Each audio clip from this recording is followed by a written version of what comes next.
Okay. Changes. Okay, guys, we are live. Welcome to BarChat, guys. We are back. It's the season number 3 after a successful last 2 seasons. Slightly different format now. We've got 3 of us, which are co-hosting the show. We've got Matt Gunner here, which you're on the right, which you'll recognise. We've got the diehard Rooney. I noticed you've actually done that as well. I was going to go Rooney in there, Liverpool fan. So we're guaranteed here with the Rooney some bold opinions and some big banter along the way.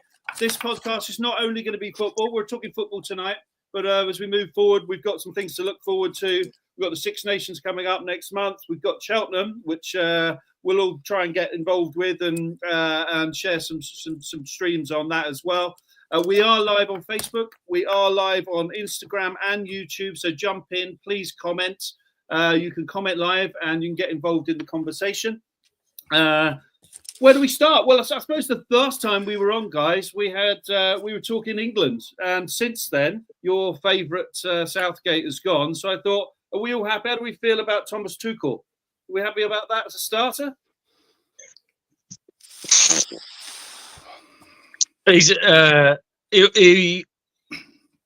He'll get results. I think he's got that final little bit of the puzzle that could win us something. What's your concern about? And there was obviously a pause there from both of you, I noticed. He doesn't stay anywhere for long. Okay.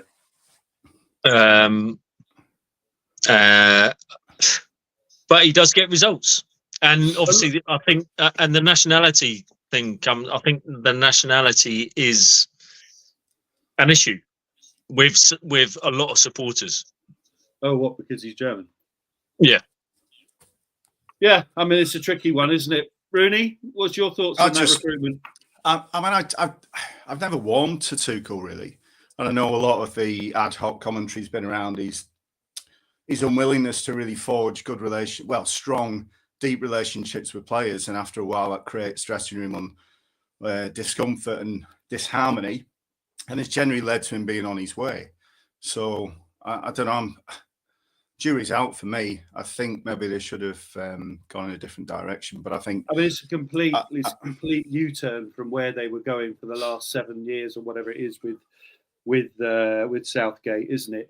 But his style of football, we one of the things we all complained about when we were watching previously was that he was tactically inept. That was the issue with Southgate. What I think we've got Safegate, wouldn't it? Well, yeah. What you've got with him is you've definitely got someone who is technically. I mean, I think most people say he doesn't stay very long. I think that a lot of that's been about money and having the players he wanted to buy and so on, and that's not necessarily going to be an issue, obviously, with international football. I think I said that with our last podcast after the World Cup, when Tuchel was mentioned. That I think I said he had issues with obviously the hierarchy not spending the money and getting the players that he wanted, and you said exactly the same thing. That's not going to be an issue. He's got the players.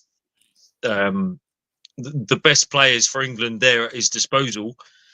The money issue and buying the players is not an issue. So I think he will. Well, he's going to have to deal with what he's got, and there's no other way around it. But he's got a great set of players, hasn't he? I mean, that's what I got to assume. That's why he's joined and decided to take the job, because he's got that abundance of talent in pretty much every department, and with young kids still coming through. So from that point of view, he must be. It's an exciting proposition for him, right? I think if he didn't have the players that we've got now, and like you say, the players coming through, I don't think he would have taken the job. Yeah, because he can see that he can, within the next couple of years, he can win a major trophy with England, and he should well do. Yeah, absolutely. I think that he's got a very good chance of doing that. Well, the other one that was talked about, the other manager, he's just lost his job today. He was talked about before Lee Carsley went in, and that's two people that have just been mentioned with Everton. Sean Dyche has lost his job today. David Moyes is the favourite to go in there. I think that's a good shout, don't you? To go back to Everton? Yeah. I haven't heard that, to be fair. I saw Sean Dyche had gone. The two favourites are David Moyes and Lee Carsley. Okay. I think Mourinho was mentioned as well in the betting because Everton I've just read something that says he hasn't been approached. So it's possible that I'd be surprised if he took that job, would you? Well, yeah, it's not a... I mean, but then Mourinho's no longer Mourinho, right? Yeah, I mean, he'd take it, I think, just for the hell of it. He wants to be back in the Premier League. I think he wants the attention, controversy, and spotlight. And I don't think he's getting that where he's been in the past. But we'll see. It's been a tricky one. I'm not. And I'm not sure whatever. I just heard TalkSport before I came on, and the popular shout was Lee Carsley. I tend to agree. Ex-Evertonian, plays progressive football, and the good shout was appoint Coleman and Baines as his assistants. Get them through at the end of the season. New stadium next year, and bang, move forward. So who's taken over? Who's taken over today? Do we know? Because I heard it's a player. It's Coleman, I think. Right. Coleman and Baines, I think, have been told they can run it for the next couple of games. It's a brave decision. You've got to wonder if they thought they had something lined up in respect of. Well, Potter was linked as well, and then Potter obviously announced West Ham. So I wonder if that was there's been a bit of a miscommunication there. I don't know. Anyway, listen, we could talk about Liverpool today, your club, Rooney. We're going to touch on United. We've got a little quiz for you, so a little point scoring to go along this series, which we'll try and get into play. You were at the game last night, mate. Well, firstly, tell me what that stinky hellhole of a stadium's like. I'm assuming I've heard it's very good. The stadium is fantastic. The stinky hellhole it's in, less so. But I'm actually nursing a sore hip today because that walk, and I'd forgotten it's 5 years since I've done it, 6 years maybe. That walk from the stadium down to Seven Sisters, where you're trying to get around the crowd on and off the pavement, I've done something severe to my hip. I climbed the barrier as well by the tube station to try and get to the front, which was bad. Well, did you not have a ticket? No. This was to get back. Try and get a pint before closing time finished. But no, stadium impressive. Atmosphere. I hear they've got those in the bars. They've got those things, and the drinks all fill up from the bottom. From the bottom. From the bottom. Yeah. It's supposed to be really quick. Yeah. It is really quick. You're not really queuing at the bar, even though it was busy. You're in and you're out. £6.25 a pint wasn't bad. Didn't think either. I don't know what it is at Arsenal. You'll know. To be honest, mate, last time I went, I was in the hospitality. So what can I tell you? I didn't have to buy a beer. Prawn sandwich brigade. Yeah. Yeah, exactly. But it is that bad. I don't remember it being too bad though. I mean, they've got to deal with Hamden Hells. So they, right. Although I hear it's over, but an interesting game. I don't know, mate. Yeah. I mean, I didn't see the whole thing, but are we seeing is this a crisis or a blip? I'd say, and I reflected on it on the way back, the lengthy journey back into central London last night took an eternity to get back. I think it's a blip. I don't think it's a crisis. I think everything that has gone on with the United game, Spurs last night in terms of the defeat, and just a disappointing run of form of the last couple of games since the 5-0 drubbing of West Ham. I think it's a blip.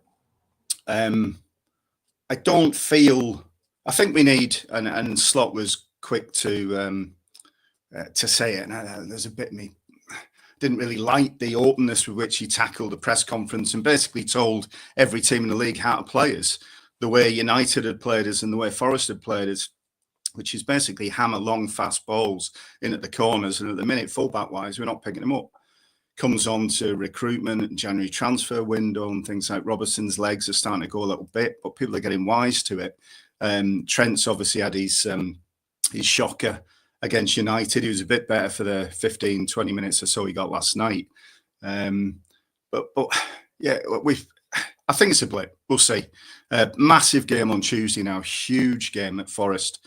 So I'm heading over for that as well. And I think if we get a win there, it's at the City Ground, right? It is, yeah. So if we get a win there, I think we're back on track. If we were to lose or to draw it, then I think blip gets reconsidered. But let's see. Well, I mean, listen, we watched the tail end of the Liverpool United game together. We did. And I one thing I wanted to bring up with you is you were quite animated about Alexander-Arnold. There's some mixed. It was all the conversation in the studio for Sky afterwards.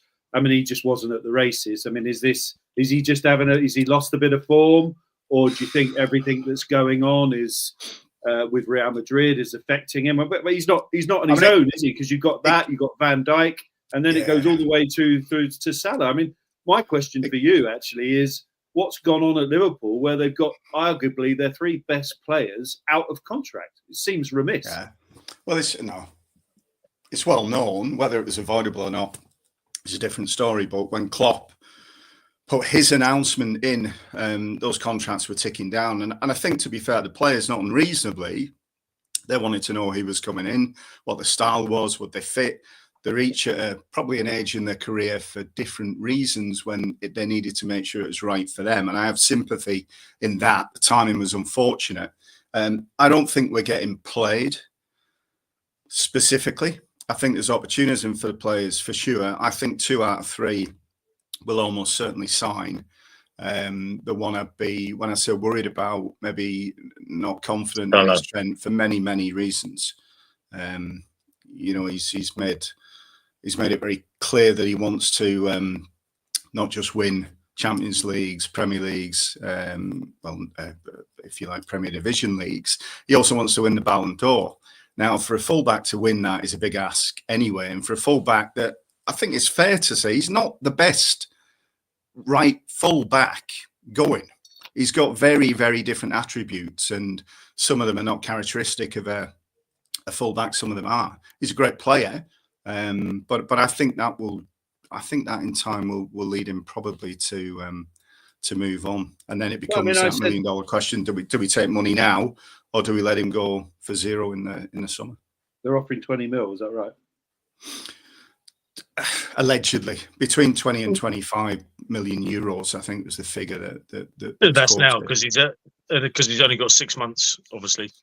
Yeah, he has. So, but to me, the biggest issue with it now is, and you'll have seen the leak to the newspapers last week. Nobody knows if it was factual. Clearly, there's a lot of thinking had gone into the numbers. 78 million over 5 years is what it was believed Liverpool had offered him, which matched pretty much Madrid's money aside from the sign-on fee.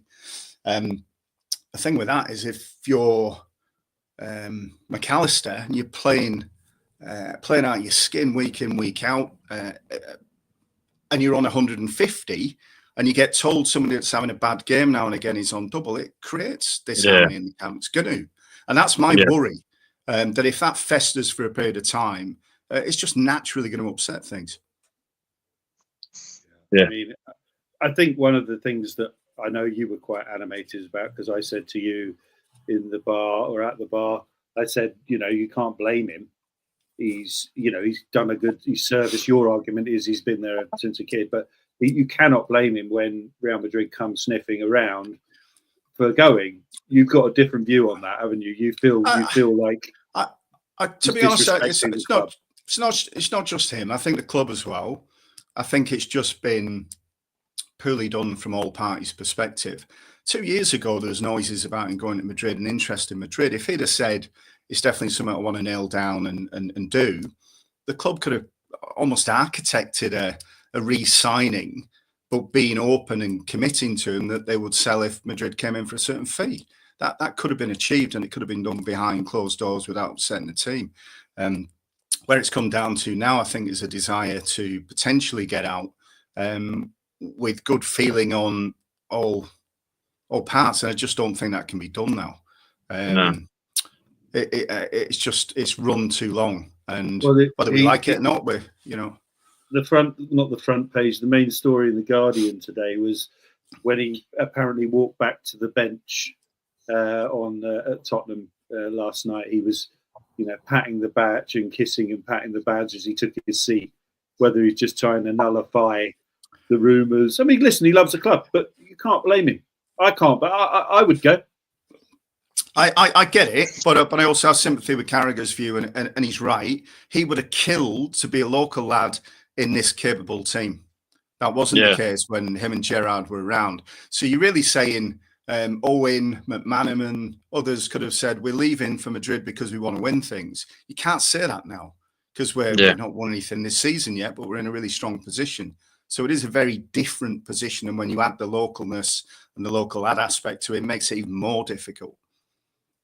Do you think that this is the first challenge because although it's a club thing, this is the first challenge you'd seen Slot have to deal with. Is there risk of him losing the dressing room or authority? I mean, you're talking about, if they all go, I mean, I don't think Virgil van Dijk will go. I think he'll stay, right? You think, Matt, you just said you thought Salah will go. I think Salah will go. Yeah. What's you thinking there? Just I know just he wasn't getting some of the comments. He seems happier. But some of the comments in the media. This is my last season at Liverpool. This is my last year at Liverpool. Yeah. And not giving what we said about Trent. Salah's not turned around and said, "I want to go. I want to stay." And anything that's been thrown at him, he's then replied to Carragher saying, "I think you're obsessed with me." He's not giving any. He's not saying anything. The same as Trent. Then the same as Virgil as well. He's not said he's staying. I don't know. I mean, the three of them all up in the air is. I don't think it's a good situation.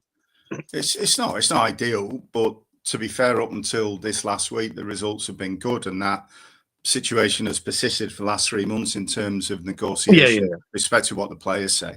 But I do think the one thing that makes me a bit more confident about Salah is he's obsessed with records, numbers, stats, legend status. That's what he wants. So I think it comes down to, do we give him 3 years and worry that he drops off a cliff after 18 months? Or do we talk him into 2 years on the money he wants and then we say goodbye and we get a successor in over the next 12 months or so? How old is Salah now? In the year. 31, isn't he? 32. Yeah, it's a big ask to give someone a 3-year deal, isn't it? It is, but then look at Ronaldo. Ronaldo kept going, what is he now, 38, 39 or something in Saudi? If you look after your fitness, and he's very like Ronaldo like that, he's ripped. He lives a real clean living lifestyle. Look how fit he is. Look how many minutes he plays. He's not jumping turnstiles to get to pubs and things like that. No, that's true. And when I say jumping, it was more stumbling over, really, athletically. I mean, realistically, then, with Liverpool on that front, I mean, the priority is the Premier League, I assume, as a supporter. For me, has to be. Yeah. Has to be. It was such a disappointment when we did win it, behind closed doors. Miserable, not miserable for the fans, the accolade of winning it, great, but not being able to support, not being able to celebrate it as a collective was a big miss. I think it's come out of nowhere this year. I think most people would say the same. Expectations that we were going to get Man United and Ferguson syndrome, I think, was fair, given the stature that Klopp had at the club. And anybody stepping into that was going to have a tough job. Yes, he's inherited the same squad, but he still had to make them tick. And as you've seen, he's tweaked it ever so slightly to be a more controlled, 9 times out of 10, a more controlled game than we used to play. So it's just a great position to be in at the minute. Start the season, I'd have said I'd take top 4. Yeah. I mean, what are you? 9 points ahead of Arsenal now, and you've got. Oh, that's assuming a win on the game in hand, which is against. So it's 6. Well, yeah, but they're going to have a new manager, aren't they? And God knows if they're fighting for 3 points whenever we get it arranged, because it's chaos to try and fit that in any time. Yeah, but soon, really, with the schedule. if you look at the next 6 fixtures, Arsenal's ones are not good either. But obviously, you got Accrington Stanley on at the weekend, which we'd like to think you'll slam dunk that one in. But tricky away tie at Forest, away at Brentford, a home to Ipswich, you'd expect that, away at Bournemouth, and then at home to Tottenham. That's then followed by Wolves and then City. None of that's very nice. You know, Forest and Bournemouth, really tough away games, really, really tough. Yeah. And obviously you got beat by them, didn't you, earlier in the season? They're a decent outfit. I don't know. I mean, we are in for their left back, Kirkev, but whether that materialises in the January window or not, I'm not so sure. Would you write off City? I heard that bookies have got City and Forest. I think City have come in since the last couple of wins, but they have got them at 40-1. Yeah. Who's City? Yeah. I think it's narrowed in now in the last couple of games. But when they were having that thing, they've gone out at 40-1. I'm not convinced they'd write them off. Would you? They could easily put a run together and not drop any points. The thing is, I think Man City obviously had a blip. They're now back to winning ways, not against the best teams, but they're back to winning ways, which builds confidence, and you get in a stride. Liverpool are having a blip. I don't think, I agree with Paul. It's not a crisis. It's just a blip. Are Arsenal going in through a blip? I don't think possibly. Well. I actually don't think they play well all season, mate. We'll get on to that one. But that gives, if people are going through blips now, and City have gone through their blip, there's a good chance they will catch people. And you write off Forest, or could they do a Leicester? I put a tenner on Forest. Have you? Whatever I said the other day. Was it 50-1 or 60 or 50-1? Wasn't it? Yeah. I did put a tenner on because you never know. You never know. When you mentioned it the other day, Matt, I had 30 on at 50-1 because I couldn't believe they were 50-1 and second in the league. Just didn't make sense. How can they be 50-1 and second in the league? It's madness. I think before the Wolves game, they beat Wolves 3-0, didn't they? Before that, they were 66-1. Right, well. Craziness, isn't it? Yeah. By the way, you boys look like you could be actually sat in the same room. Just looking at that. Yeah, I mean, my study's out of action for decorating purposes, so I'm in the front room. The lighting's not the best, but yeah, it's similar. I'm currently in Hampton Hill at the brother and sister-in-law's in the au pair's bedroom. Oh, mate, very fancy. Easy, Tiger. She's not here at the moment. I'd like to add. No, she's not here. I'd like to add. Yeah, she's not here. So let's move. Let's have a little shift into United. Matty, 100% better on Sunday. I mean, yeah. Has he got a handle on it? Do you think? Are you where are you on it? I mean, they just played. They look like a team that. I mean, Paul said they look like a team that have had a week off. He's drilled them a bit better. They definitely looked like they were playing as a team. Was it because they were playing Liverpool? I don't know. But are they turning the corner? I mean, do they need some bodies in January? What's you thinking? I think we need. In terms of recruitment, we need a striker that is just prolific. Don't we all? We need a good goal scorer because Xerxes obviously not up to it at the minute. I just don't think anyone we've got at the minute are up to being prolific. Who would you like? We need. Pardon? Who would you like? Surely Amarin's got to have a chance of getting Gyökeres Sporting. I mean, I don't think we'll get him. I don't think we'll get him purely because of money.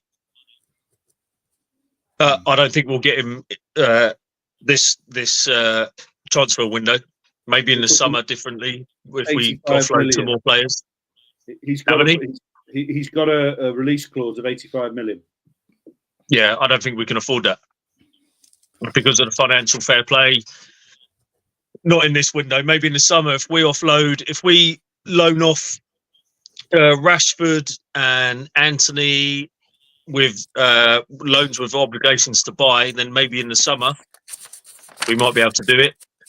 But I think anyone that comes in this window is going to be loan deals, which opens the door to reports of Kolo Muani from PSG coming in on loan, maybe possibly with a obligation to buy.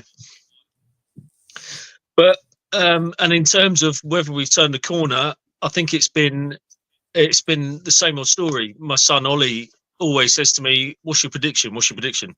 And I turn around and I say, "I can never give you a prediction because I never know what Man United will turn up."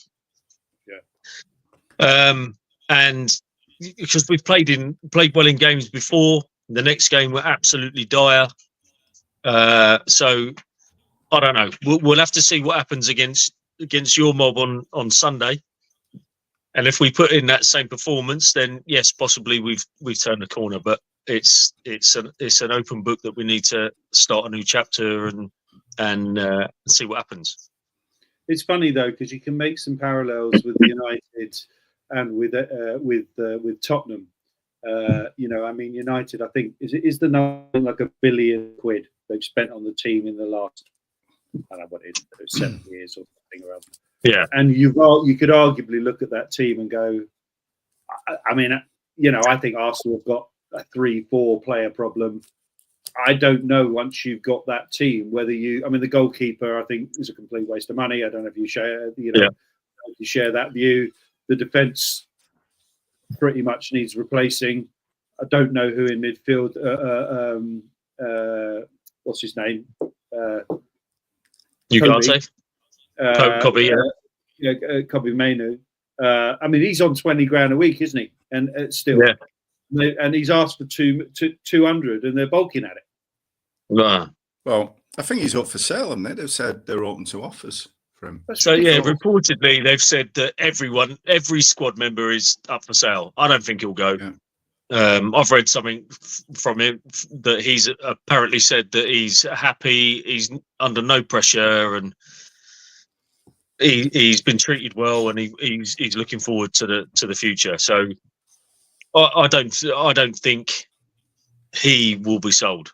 I think him and Ugarte could form a good partnership in the middle. Yeah. I mean, but the players they have when I make the liking to Tottenham. I mean, Anne's just got a very strange way of it. I mean, it's very entertaining as an Arsenal fan, of course. But, he just will not change his ways. But they're another club that spent a lot of money, and a lot of people blame Levy for this in respect of the way he manages it and so on. But you can't argue if you were Levy. You go, look, I brought in Conte, I brought in Mourinho. I mean, some similar things here for United. At the best managers in the world, and no one can get a tune out of them. And for Manchester United, nobody's got a tune out of them since Fergie left. And if you listen to Gary Neville, and you've got to think he's in the know, there's a problem behind the scenes at the club, which has resulted in them spending £1 billion and having a bang average team. And so is this a, I mean, they need a new stadium. There's a lot of things that needs to happen at Manchester United to get them back up to the club that we know that we all thought knew they are. I think the one thing that's clear to me, and I'm a massive fan of is Amarin's the right guy. If everyone can get behind Amarin, he'll get the Premier League title to United, no doubt. Yeah. It might take 3 or 4 years. The club have got to get behind him. The fans. I just think he's such a competitor. I think, like I say, he had a week with him last week with no interruptions. That United team that turned up against Liverpool was totally different. What they did was they found not the one weakness, but the key weakness down the left, and they peppered it. So they put Bruno and Dalio on Alexander-Arnold. Yes, his head was all over the place, but he still didn't cope with it. Gravenberch was struggling there. That's tactical nous, where he spotted Where can you get at them? Where can you get at them? We're going to be at Anfield. What can we do? That's what that guy's like. He's shit hot, Amorim. They were really aggressive. United were aggressive as well. They were banging into them tackles, like DeLitt and Maguire. Balls played into your front two. But they were just bang on them. And I think, like I say, the jury's out, obviously, if we've turned the corner or not. But if they turn up against Arsenal like that, I think we'll beat you this weekend. Yeah. Could happen. And then Arsenal are out of 2 cups in 7 days, which just sounds ridiculous from where you were a week ago. It's a very Arsenal. When I say out of 2 cups, all right, you could go to Newcastle, but midweek under the lights, 2-0 down. I'm not so sure. Yeah, hard work. I think one of the things that I see with this, and I don't know if it's the modern coach. When Arteta turned up at Arsenal, he set the team up like City, and didn't have any of the players. But he just didn't have the personnel there that could play the system that were technically good enough. You see now with Ange, he's at Tottenham, he's setting their team up. But I mean, for me, he sets them up like the under-8s. It's almost just like, fuck it, whether we've got 10 people, 9 people, 11 people on the pitch, we're playing a high line, and we'll win this one. We'll win this one 8-4 or something. It's just standard kind of rugby scoreline. So for an Australian, that's probably pretty normal. But I think you might have the same thing with Amorim. That he's got a system there. Has he got the players? I mean, a lot of people would argue it's very defensive. They didn't have many shots on target. They've got 3 people. You're basically in the system that he plays. You're pulling back your wing backs to go from a 3 to a 5 at the back. Is that defeating the object? As you say, Paul, though, that didn't look the case on Sunday. So maybe he's cracked it. Well, I don't think he's cracked it. I think in reality, he's looking at 3 transfer windows to get his entire team in. When he's got his entire team in, they're in the top 4, nailed on, and they're challenging. It will come. Yeah. So I saw when Amorim first came in, I saw some videos of his training sessions, and he'd set up 2 teams, and he was shouting demands, and it was quick attack, and then all of a sudden he'd blow the whistle and say, "You've lost possession. Now get back." And the whole team shifted back. So, like you're saying, with the wing backs going into a back 5, and we saw that on Sunday. So I think they are starting to learn his system and his way forward, and because, like I say, in those training videos I saw when he first came to the club, his training drills looked like they were coming out on the pitch on against Liverpool. Yeah.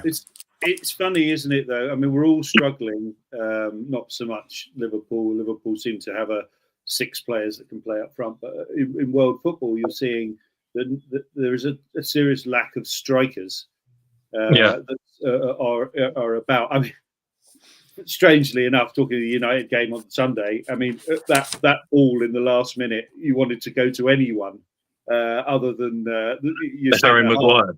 Maguire.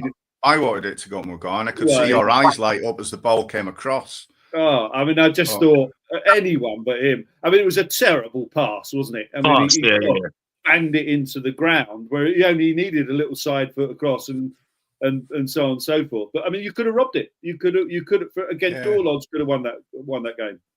If that lad hadn't been taken off the week previous, his confidence was through the floor. He might have taken it on. And he had a decent opportunity to shoot rather than cross, and get it. But thank God for that. No, but it was a good result. But I mean, it leads me to my club that and I think we've got some big problem. I mean, I'm reading today, and a lot of Arsenal fans calling up TalkSport and saying, he's caused his own problem. And I'm seeing a touch of the Wengers going on here, where we just haven't got the personnel, and it was so fucking obvious. And now the fact that we're struggling, we've lost Saka, but no one looks like they can put the ball in the net. It's a mess. But are you saying, to use the same language, blip or crisis then for Arsenal? We haven't played well all season. That's what I was saying to you. We just haven't, we've not been in flow all season. They're literally, I mean, what was the last game? Who did we just play? Newcastle. I mean, Odegaard, don't know where he's gone. The defence suddenly, from looking rock solid, is all over the place. You've got no one that can put the ball in the net. For some weird reason, Arteta's playing Havertz on the right wing. He's thinking he's there. And every time the answer is, well, we'll bring on. It's the same players every time. Jesus, useless. The guy's useless. Yeah. He got 5 goals in a week the other week, didn't he? But that's exactly it, right? So this he does that and then goes missing. He just doesn't know where I actually think we've got no chance. I think it's that bad. So is it? No, it's a crisis. The only thing I would say. You think it's a crisis? I think it's a crisis if the point that I don't know that Arteta is the man. I feel like he's kind of taken us as far as he can take us. Do you think he's Arsenal's version of Southgate? Don't know. I know why you're asking the question. And do you think Saka is Arsenal's version of Rodri? What, a Ballon d'Or winner? No, not a Ballon d'Or winner, but you miss that one person. You lose that one person, and it changes the whole dynamic of the team. Yeah. For Arsenal, it's been the two, hasn't it? It's been Odegaard, and then dovetailed almost neatly with Saka. The two you don't want to lose. You've lost them consecutively. But then as a result, guys, you've got people like Declan Rice, doesn't look the same. He's not playing well. No, like I said to you, we've gone suddenly from this idea of we don't need to play, we just need to get a corner. I mean, what people are saying all the time, the biggest cheer you'll get in the Emirates is when we get a fucking corner. Yeah, because everyone thinks we're going to score. I mean, the world's gone mad. Do you know what though? It is brilliant because Ollie's football team, I help coach on a Wednesday evening. I've got them doing the same corners. Really? And it does. It creates mayhem. Right. Because no one knows what to do. Yeah. No one knows what to do. But I mean, did you see Monaco worked it out in the Champions League? They put 3 guys up front. So they just. I didn't see that. Yeah. So what they did is they left the left, the right winger, and the centre forward. They put on the halfway line. Right. So obviously it draws the people out. So it meant okay, who's going to go? Who's going? So then, our main danger was Gabriel and Saliba over the headers. One of them's going to have to, stay not back. go, or you've got to put a defender or a midfielder back. It worked. Yeah. There's 3 people up there. Yeah. So what are you going to do? So and I've seen a couple of clubs do that along the way. So maybe that's the answer. Who knows? Well, anyway, listen, we've got the. You touched on it, Matt. We've got the FA Cup this weekend. Arsenal United is the big. Do you fancy yourself to win? Like I say, if you just asked me the same question Ollie does. I've not got a clue. Not got a clue. Like I say, it depends what United turns up. If we play like we did against Liverpool, we'll beat you. If we play like we did against Wolves, we'll lose. Do you think he'll play a full strength team? Yes. Yeah, because I don't know that we will. Do you not think? Do you think he'll rest? No. Well, he's done it and mentioned about resting Rice and stuff before, hasn't he? And we've got Tottenham on Wednesday. I can't see that though. If you're 1 point behind in the league, fair enough. But given it might be 9, to bow out of 2 cups in 7 days, that's putting enormous pressure on Arteta, as if he wasn't under it already. But that's just amplifying it beyond belief. especially for a manager who claims the Charity Shield, as it used to be called, as a trophy that he's won in 5 years. Well, that's not the biggest problem, mate. The biggest problem is the bull, particularly in the Carabao Cup. Yeah, the different football is very hard to play with. And it flies, apparently. It flies. It flies, apparently. There you go. There you go. That's the problem here. That's been the issue. But I don't know what ball they use in the FA Cup. The FA Cup, so that we might be all right. You never know. Okay. But no, it's. I mean, part of it when we're saying, we were brought up in an era there where winning the FA Cup was something enormous. It's probably not got the romance. As kids, do you remember the footage would start at 11 o'clock in the morning? Oh, I'd love it. I used to love the FA Cup. FA Cup day. I used to love the FA Cup. Yeah. But it's gone a little bit. That romance has gone some way. Yeah, I remember having walking down to the little news agents at the corner of the road, going down there, and they used to sell, not obviously match official programs, but they used to sell programs for the game. And I remember I used to having to go down there and buy it and come back, and I'd sit on a beanbag in front of the telly and just watch it, like you say, from 11 o'clock until 6 o'clock or 7 o'clock when it had all ended, and the build up, the supporters outside the stadium. It gave an excuse for the Scousers to get their white suits on and everything, didn't it? Exactly. Yeah. Go full Travolta. All John Travolta and lose. Yeah, and remember, everyone had a you'd do a song, wouldn't you? You'd have a song in the charts. Yeah, that was how you got to the cup final. That's how important it was. Yeah, but obviously last year got its sparkle back because United won it. But like you say, it used to be a massive spectacle for the end of season spectacle, but now it's all about getting into Europe in the league and getting us high up the league. Now it's the cup competitions have lost their pizzazz. Well, it's a lack of money in it. Unfortunately, the accounts rule the roost, and the money returned from a cup win's nothing like top four or European. But you are right. You are right in saying though, Paul. Like you talk about Arsenal potentially going out of 2 cup competitions. That's going to affect morale. There's got to be something to be said. I mean, City have won the Carabao Cup or the Carrot Cake Cup, as we like to call it when you're knocked out. They've won the Carrot Cake Cup like 6 times on the trot, and halfway through the season, it's got to give you some momentum. It doesn't matter what the cup is. Get the cup final, win it. Yeah. It's worth doing, isn't it? Yeah. No, absolutely. I mean, the thing is, I think with I think going out mildly or meekly from 2 competitions in 7 days is just, and I've seen some of the AFTV footage, and the mood is just going to go bananas if they lose. But to Matt's point, if the United had turned up against Liverpool, I think they may well lose, and I think United may well step on. But let's see.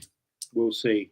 Well, listen, guys, on the back of this Man United Liverpool thing, we have a little bit of competition in this new format for BarChat. So I've got a little quiz for you guys, short but sweet, but it's all about point scoring. Can I just add, Mark? If you remember, I did win a live talk sports competition. I remember that live on air. I did win a TalkSport competition. Did you got tickets for something, didn't you? What did you win? I won festival weekend festival, whole weekend festival tickets. Who went? Not me. Yeah, always the way. Well, listen, these are the rules, chaps. It's a Liverpool. So anyone live streaming, watching, we got the comments there. Anyone can comment and help these boys along. I can't see the comments, though. I can. Oh well. I can't either. I can't either. Well, if you could get onto Facebook, you'd see them or thing. But anyone who's wants to anything about what we're talking about, get involved. We'll involve them as we go. So this is it. You've got some home questions and away questions. So we'll start with you, Paul. Yeah, so how this is worked. So your home question is worth 1 point and your away question is worth 3. 3. And Gone 3. yeah, away, Okay. 3 points for an away question. Okay. You've got your questions. The most points after the 2 rounds. I'll go. You'll get it as it goes along. So this is to you, Paul. So you can steal a point as well, Matt. You know, along this journey. Not for the home ones, but when he gets to the away ones. So just for you, Paul. First of all, who was Liverpool's captain when they won the Champions League in 2005? Gerrard. A point to you. Which manager led Liverpool to their first Premier League title in 2020? Jurgen Klopp. Jurgen Klopp. Who's Liverpool's all-time Premier League top scorer? Premier League top scorer. I saw that chart the other week when they were showing the Salah goals. Mike Lowen. Incorrect. Want to steal here, Matt? Just Premier League. All-time Premier League top scorer. For Liverpool. It's not Michael Owen. There's 2 people in my mind. I'm going to go with Salah. 3 points still for Matt there on the Mo Salah. I didn't think he got past the numbers yet. But what number shirt does Virgil van Dijk wear?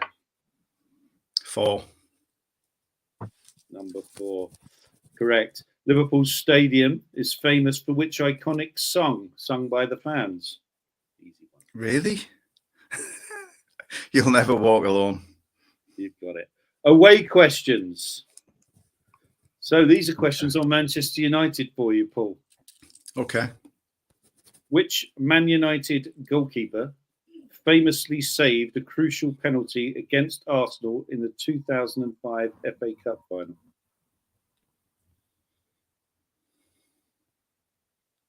Schmeichel. No. Matt? 2005 FA Cup final. Yeah. Van der Sar. No, the answer was Roy Carroll. Really? Oh, wow.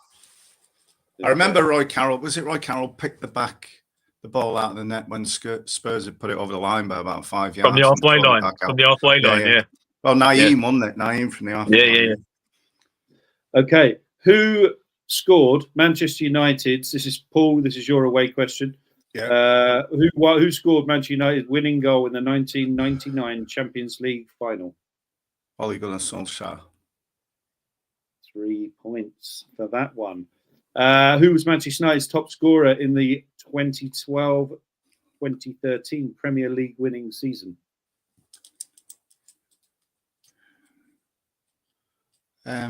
Robin van Persie. Another 3 points there. 2 more. Who scored United's last goal in Sir Alex Ferguson's final match as manager? Michael Carrick. Matt? His last, the last goal in Alex Ferguson's era. The last goal in his last game, basically, yeah.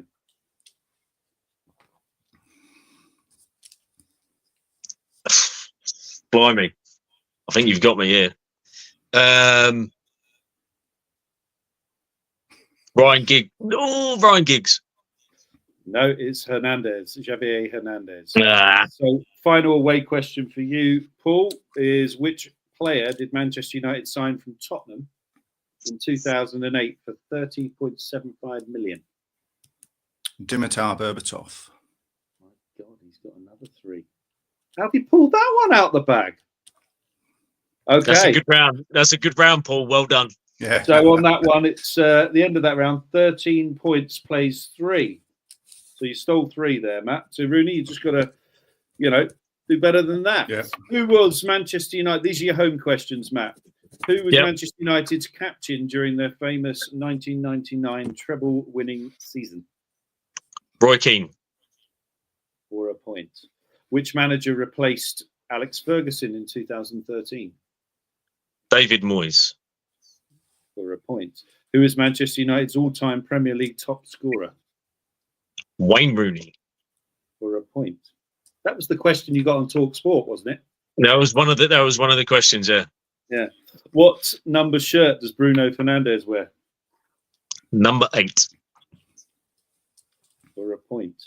Old Trafford is known by what nickname? The Theatre of Dreams.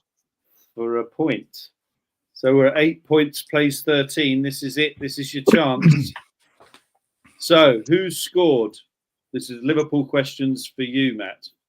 Yeah. Who scored Liverpool's winning penalty in the 2005 Champions League final?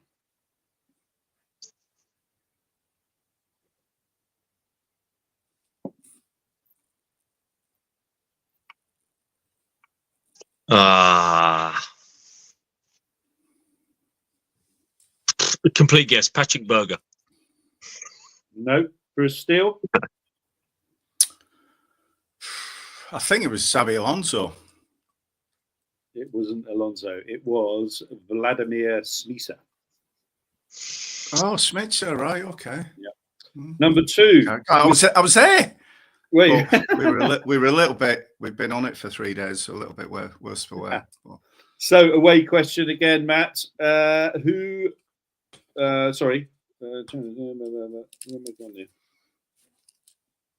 Sneezer, we got there. Which Liverpool player won the Ballon d'Or in 2001? Michael Owen. For 3 points.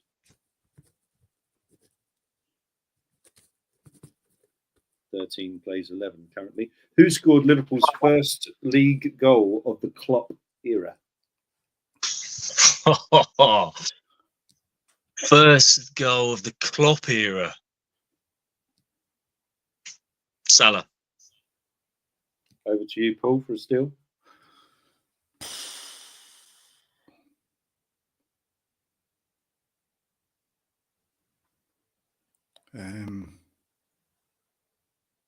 Mane. Nathaniel Klein. Oh, wow. So it's 13 plays 11 still. 2 questions to go. What year did Liverpool first play at their iconic Anfield Stadium, Matt? Oh, come on. What year did they first play at Anfield? Yeah, come on, mate. Everyone knows this.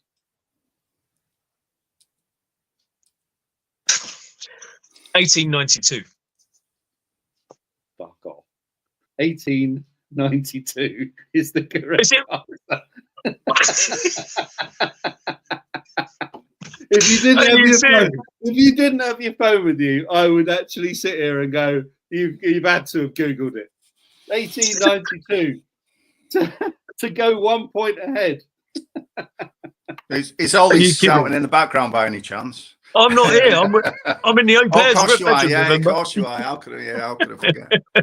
Okay, final question. Quite crucial, this one. Who scored, the decisive goal in Liverpool's FA Cup final win against West Ham in 2006?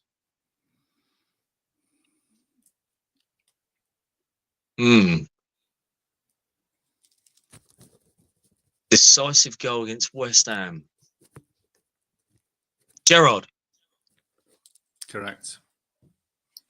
3 points to Matt for Steven Gerrard. So that's taking you to 16 points. Rooney, you're on 13. There is one bonus question, guys. The bonus question is open to you both, and it's worth 5 points.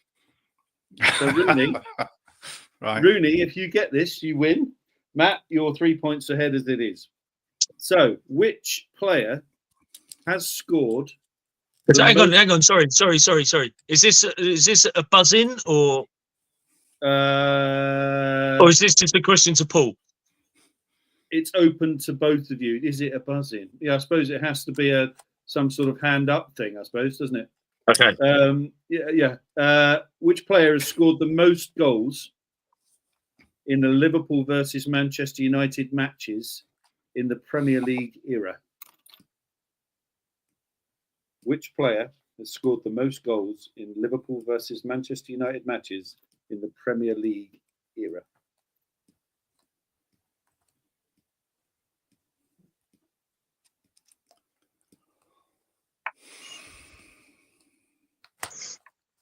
I'm going in at Wayne Rooney. Okay. May as well get your answer as well, mate. Well, he's first in, isn't he? So is it -5 if he's got it wrong? This is your only chance to win. Premier League era, and the most goals in that fixture. The most goals scored by one player in that fixture. I'm going to say Ryan Giggs. Okay. The answer is neither one of them. So I'll give you the winner. I can either give you the winner or you can both have one more guess.